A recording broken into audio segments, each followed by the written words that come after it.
Here's what's coming up on Contributing to a Safer Ohio.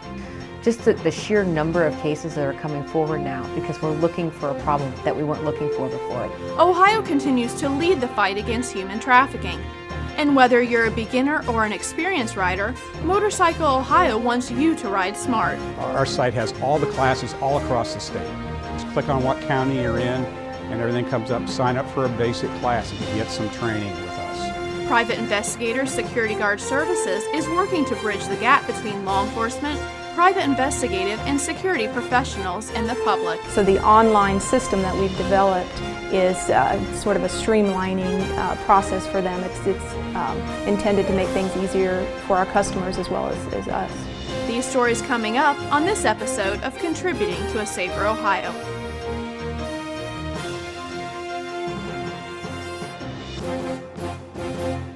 Private Investigator Security Guard Services is collaborating with security providers, law enforcement, and the public in new ways to improve public safety. Tiffany Gerlich-Orr serves as PISGS's new Training and Outreach Coordinator. The position was created to build on PISGS's growing partnerships and to promote awareness and cooperation among private security, law enforcement, and the public.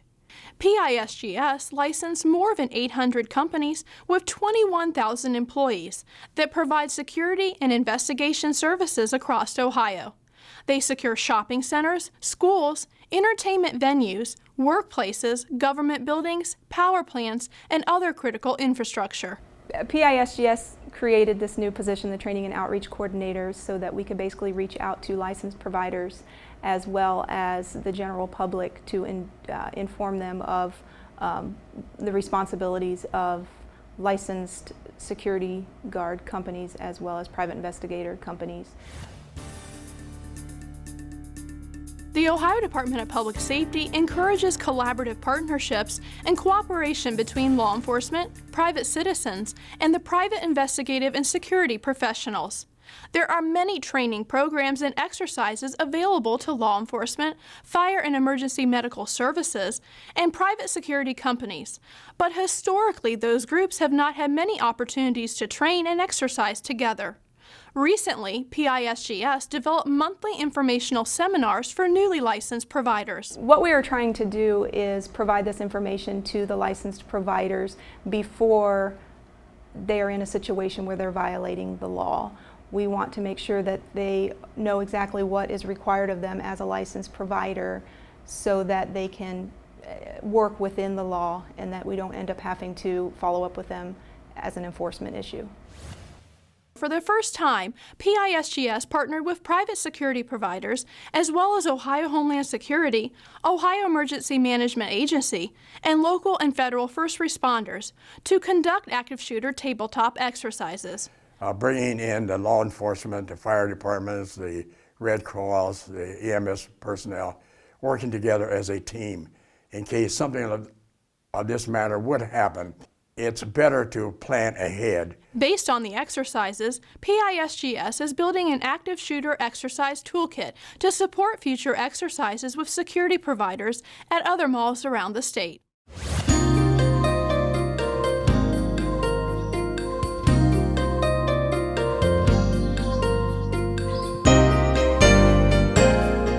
Increased temperatures means an increase of motorcyclists on the roadways.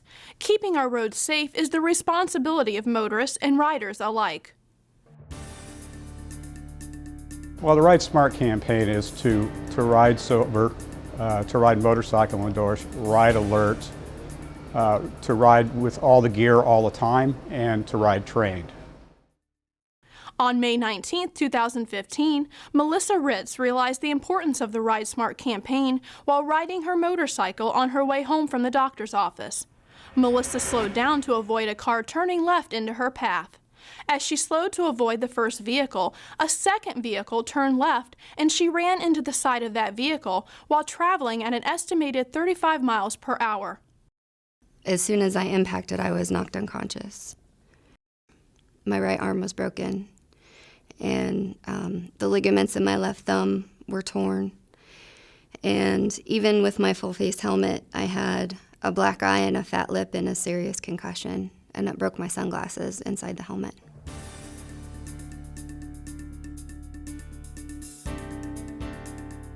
In the motorcycle safety courses, one thing that they did concentrate on was the gear.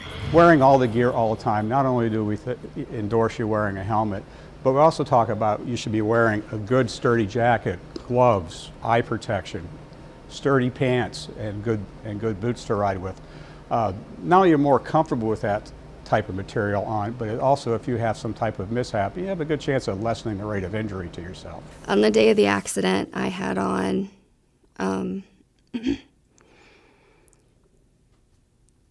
cowboy boots.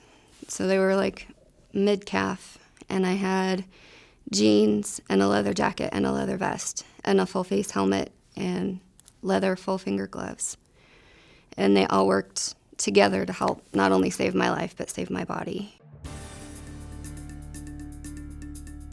I want my fellow riders to know that motorcycle safety should always be on your mind. And when you get on that bike to ride, none of us love to wear a helmet, but your kids want you home. Your parents want you home. Your spouse wants you home. Motorcyclists have all the same rights and privileges as any motor vehicle driver on the roadway. Drivers of all other vehicles are reminded to safely share the road with motorcyclists and to be extra alert to help keep motorcyclists safe. You want to really be paying attention to what you're doing. Stop and think about it. You really are out in the open when you're riding a motorcycle. You don't have the benefit of the cage around you. So you have to really be paying attention to what you're doing and what the other car drivers are doing. I have not rode a motorcycle since my accident. I don't know if I will again. It's a big loss for me. I've ridden a motorcycle since 2007. I've ridden across country on my motorcycle and back. And she took a lot from me when she chose to turn in front of me.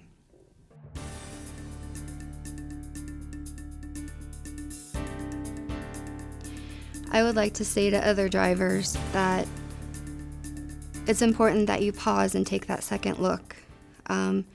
When we're driving, we're kind of programmed to look for other cars, but motorcycles, you kind of have to make a conscious effort to look for us when we're out there. The people that come in and take training with us have a much, much better chance of avoiding a mishap or a fatality. And I can't say enough about it, but not only about getting trained initially, but coming in every 2-3 years and taking some additional training. Motorcycle Ohio offers several courses to meet every skill level. So if you're looking to learn how to ride a motorcycle or refresh your motorcycle safety skills, register at motorcycle.ohio.gov. Getting trained through Motorcycle Ohio will give any rider a solid foundation. Courses are $50 and are offered throughout the state from March through November. Remember this riding season, ride smart and share the road.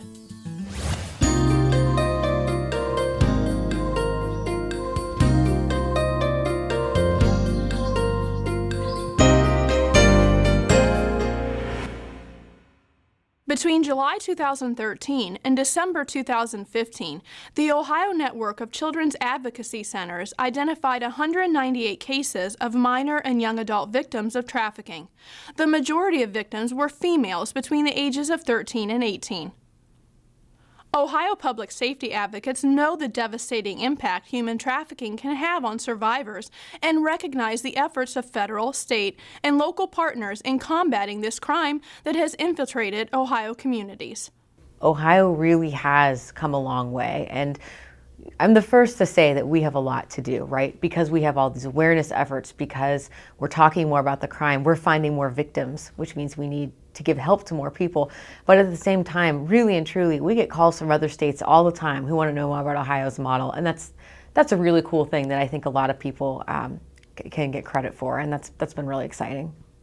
Currently, state agencies are partnering with law enforcement, the Ohio Network of Anti-Human Trafficking Coalitions, the Ohio Human Trafficking Commission, local service providers, and the general public to comprehensively prevent and respond to the crime of human trafficking.